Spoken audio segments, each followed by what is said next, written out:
Let's see how it goes tonight. A very good evening to you. My name is Stephen Kirker. Welcome to Forever Sports Daily.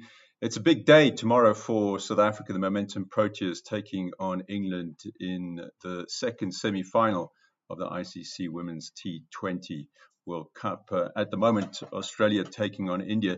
Looks set for a tense finish in that one. Coming up in the program, we're also checking in on how the West Indies got on in their tour game. Some news on the national front with some additions to the coaching lineup for the Test series against them. Man United, they're in action, one of many teams in the Europa League, and a whole bunch of golf coming up from around the world. But we'll begin with, hopefully, if I can get this right, we'll be getting in touch with the latest news from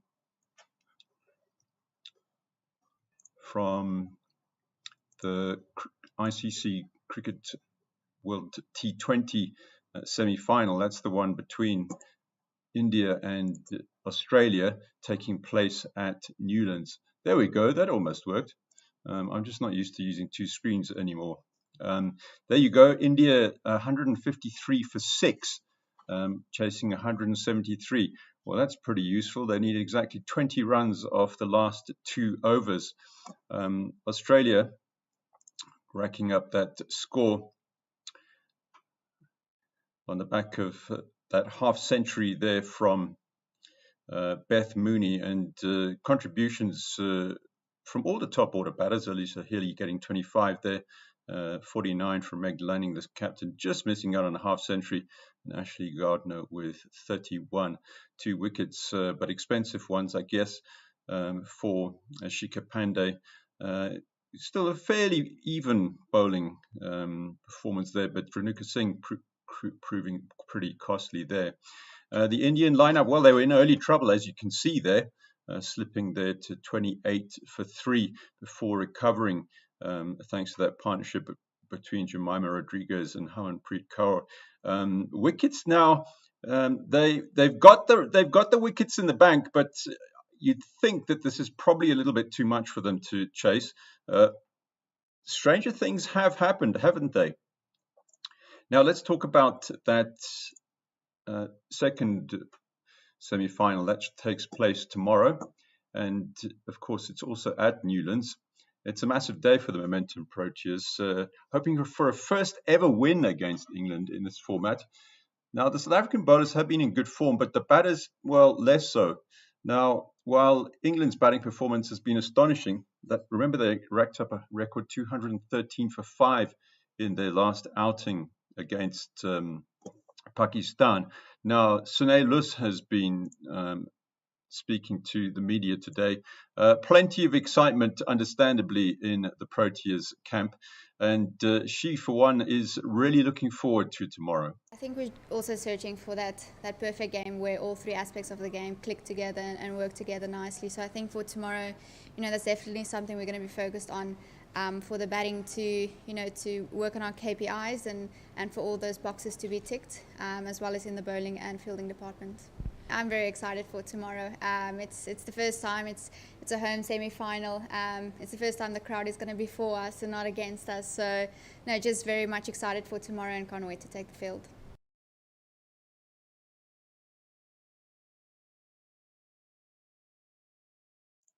I've got to remember, note to self, make sure you're ready to switch your screen on again. Anyway. Nerves, yes, they're bound to be some nerves. And remember, against Sri Lanka, and in fact through the whole tournament, the Proteas have looked a little bit like cats on a hot tin roof. They're hoping that the pressure isn't going to get to them. And Sunay says that the way they've managed to get things together against Sri Lanka in that must-win game last hour is something they hope to carry into tomorrow's game. I think obviously we knew the stakes for that game, but I think the way, after those 10 overs, that the 2 batters out there gone about the chase, I think that's the way we want to start tomorrow.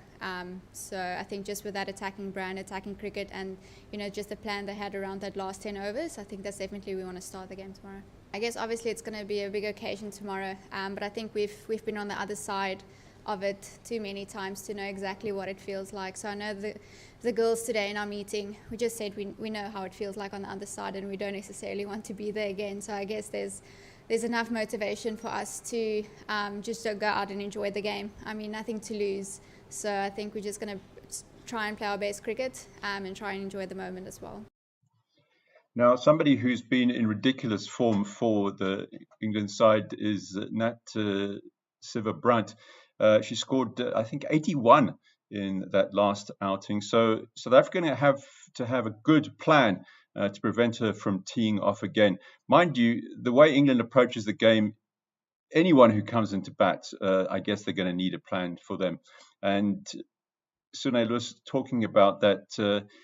It's kind of, I think, backing the bowlers to do the job. She's been on great form, and I think England's batting performance really relied on her for the bulk of the run. So I think for us it's just about trying to keep her quiet, if not strike early, try to get her off strike, and let the other batters try and do the bulk of the runs.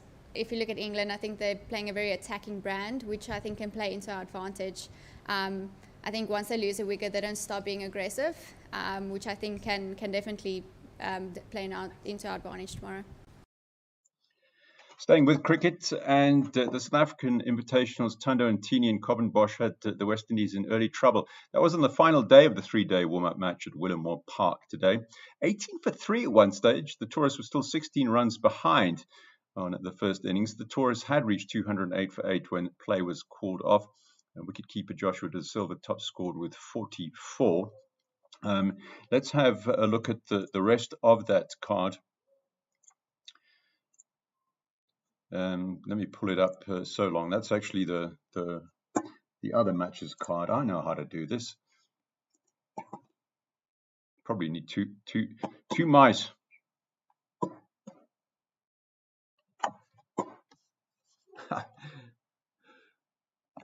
There we go. Gosh, yeah, that took me a while. Okay, so let's look at that final innings of the West Indies. Tegnerine Chanderpaul making 12. But yeah, early trouble before that partnership between Jermaine Blackwood and Kyle Mayers, and then Joshua De Silva with that top score. If Ntini and Bosch had managed to add to their tally, things might have been a little bit different. 2 wickets for Thando Ntini there, and also Irvin Modimoquane. So I think a pretty good outing for the Tourists ahead of the first test match, which is at Centurion. That is next weekend. No, not next weekend. It starts on Tuesday. In other cricket news, former Proteas opening batter Neil Mackenzie's back in the national setup. He's been named as batting consultant for the 2 test series against the West Indies. And also in that group of players, group of coaching staff is his former teammate Charles Langeveld, who is going to be coaching his last series as bowling coach. Pit Botha takes over after this. The former Kiwi wicketkeeper Kriya van Wyk has now been appointed as full-time test fielding coach. And Matthew Rubin and Sizwe Hadebe join the technical staff from the Momentum Multiplied Titans. Their performance analyst and physio, Renisha Moodley, moves up from the Warriors. He's joined as the strength and conditioning coach. In other cricket, England will field the same starting 11 that beat New Zealand by 267 runs for the second test in Wellington. It starts later tonight, South African time. Jimmy Anderson newly returned to the #1 spot in the ICC bowling rankings, and the leading seam bowling wicket taker. He'll hope to take his tally of 682 wickets closer to that 700, and also help the Tourists secure their 7th straight victory. It's 15 years since Anderson and Stuart Broad first partnered each other at the same ground, Basin Reserve, and since then, of course, they've taken more than 1,000 wickets together. That is pretty impressive. Let's talk football now. And Manchester United are in Europa League action tonight against Barcelona at Old Trafford, with the tie locked at 2-2. United are one of the form teams right now, with the manager Erik ten Hag having resurrected a squad that was low on confidence and playing badly when he joined. United also has a big game on Saturday, just by the way, as if they haven't got a European night as well to worry about.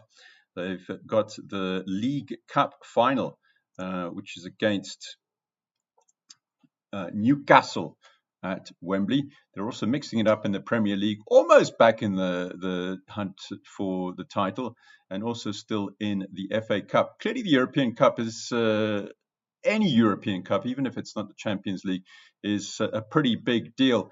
And Ten Hag was asked about having to juggle everything so soon after having joined the Red Devils. Yeah, definitely, and we all want to play big games, big matches, and that is when we were young and we dreamed of it, and we are now in a position, and it's still February, as you say, but a big game is coming up, and we are really enjoy it. We're really looking forward to it, and we're really excited, and we have to give our best because we want to match with the best. Now, someone who's probably going to have an important role to play, because Barcelona do need to, they certainly do need to score a goal at Old Trafford. And of course, it could get interesting if they go 2-0 up. But defender Rafael Varane has been reflecting on what they got right last week at the Nou Camp. And he reckons he's confident that Manchester United will finish it off tonight. I think the first game against Barcelona was a very good game, top level, two offensive teams who wants to press high on the pitch. The level was very good, and it was a good result for us. Obviously, in the first half we could score maybe more goals, but in general, we played with character and personality on the pitch, which was very important. And I think for the second game, we know exactly how we want to play. We want to play with passion, with discipline on the pitch, and believe. And I think we have a good team, and we are ready for that challenge. Okay, let's look at the other matches which are taking place. So they're locked at 2-2, also 1-1 between Juventus and Nantes, 1-1 between Sporting and Midtjylland. Shakhtar Donetsk do have that 2-1 lead over Rennes. Ajax and Union Berlin, still no score in that tie. Bayer Leverkusen 3-2 down against Monaco. Sevilla 3-0 up against PSV. And that's Salzburg 1-0 up against AS Roma. Let's now turn our attention to matters on the rugby front, and specifically talking about the Wales-England game, which was in some serious doubt until yesterday. And Warren Gatland has named his side for the clash, and 9 changes there. Oh no, hang on, I'm looking at the wrong thing. I beg your pardon. Let me pull up the right thing. I want to get rid of that. I want to make that visible. Thank you very much. Here we go. That looks a bit better. 9 changes to the side that lost against Scotland last weekend. 20-year-old centre Mason Grady debuts in place of George North. Fairly inexperienced centre pairing alongside Jay Hawkins. That's one of the other changes. Back from injury, a fullback Lee Halfpenny and wing Louis Rees-Zammit for their first run of the tournament. So last-minute deal was agreed last night. The board eventually conceding and giving into the demands the players wanted for representation at professional rugby board meetings, also different types of contracts, and a reduction in the number of caps a player must have before being allowed to play abroad. And I guess England wasn't going to name their side until they knew they were going to be playing a match. England coach Steve Borthwick, he made only 1 change. Let's have a look at that. To his starting 15, which was forced by the injury of winger Ollie Hassel-Collins. He's replaced by Anthony Watson, who's making his first Six Nations appearance in 6 years. There's still no place for Marcus Smith either. The captain, Owen Farrell, starts at fly half. Now, on the domestic scene, John Dobson has extended his contract with the Stormers for another 4 years. He'll stay on until 2027, or I guess until something starts going wrong, or maybe he gets poached. You never know. It's a lovely story, actually. He coached UTD at the Varsity Cup. He joined Western Province Rugby in 2010. He won the national championships at under 21 level with them before taking over the senior Western Province side in 2015. And as the reigning URC champions and pretty well placed this year, you can't argue with that decision by the Stormers to, try and nail their man down for a little bit longer, right? I certainly think that it's a wise move by the Stormers. Now, let's look at golfing news. And it's that time of the week when we get into a whole bunch of tournaments. And let's start here on let's start on the PGA Tour, which is actually teed off at the moment. You see, there were a couple of South Africans in that field, but I see they're not featuring yet. Oh, there's Dylan Fratelli, who's 1 over par at the moment. Now, on the European Tour, or the DP World Tour, as it's called, 5-way lead after the first round, with the host nations Jaravi Bunchan sharing it with Japan's Natakoa Hasa, No, that's the LPGA. I'm giving you the wrong information there. Yannick Poole of Germany. He had 4 successive birdies to take the first round lead. That was at the finish, and just pipped out the early leader in the clubhouse was the Indian golfer. Where is he? Oh yeah, Jack Singh Brer. Also there alongside. Oh, you see what I've done here? I'm looking at the wrong scorecard here. India's Hani Basoya is the clubhouse leader. Mikko Kiernan of Finland at 5 under. MJ Viljoen at 2 under is the best of the South Africans in that tournament. We have to look quite a long way down. Let's now look long way. Yes, there's MJ Viljoen, also Thomas Aitken there, and Bryce Easton at 1 under par. Back home on the Sunshine Tour, and also the Challenge Tour. It's the Nelson Mandela Bay Championships at Humewood.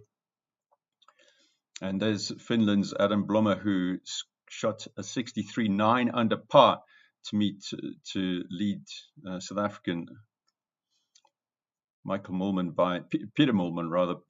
by 1 stroke.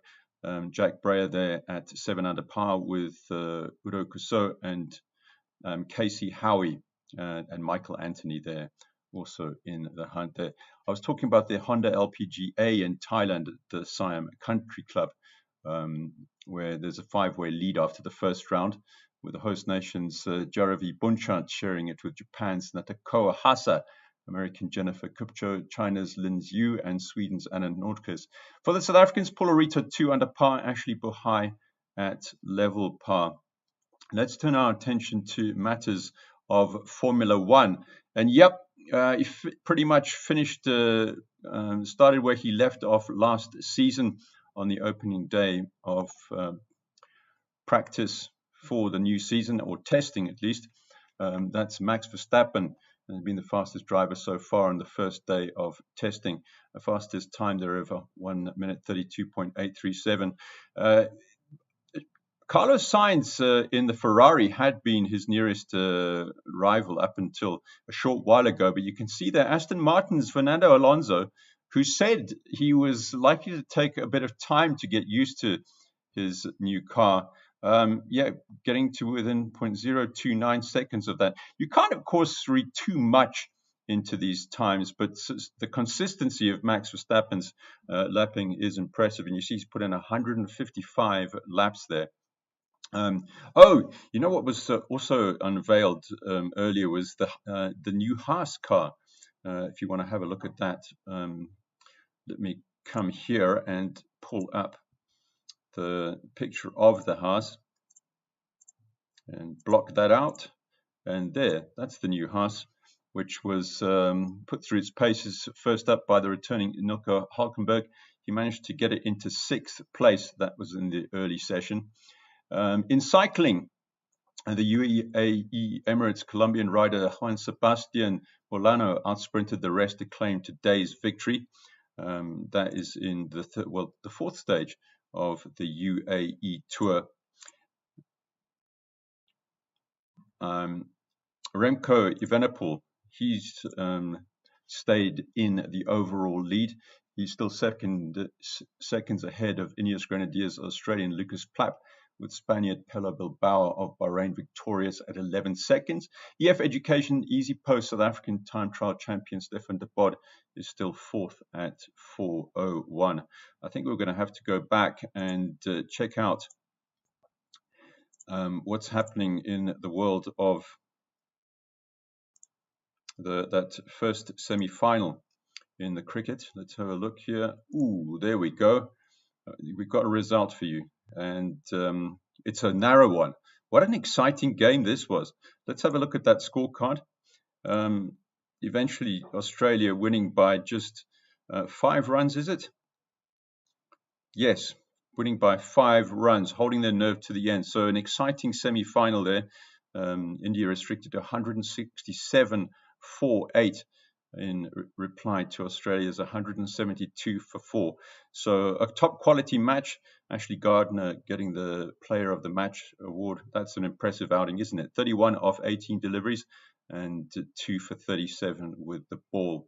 So the winner of tomorrow's game between South Africa and England, also at Newlands, will play Australia in the ICC Women's T20 final.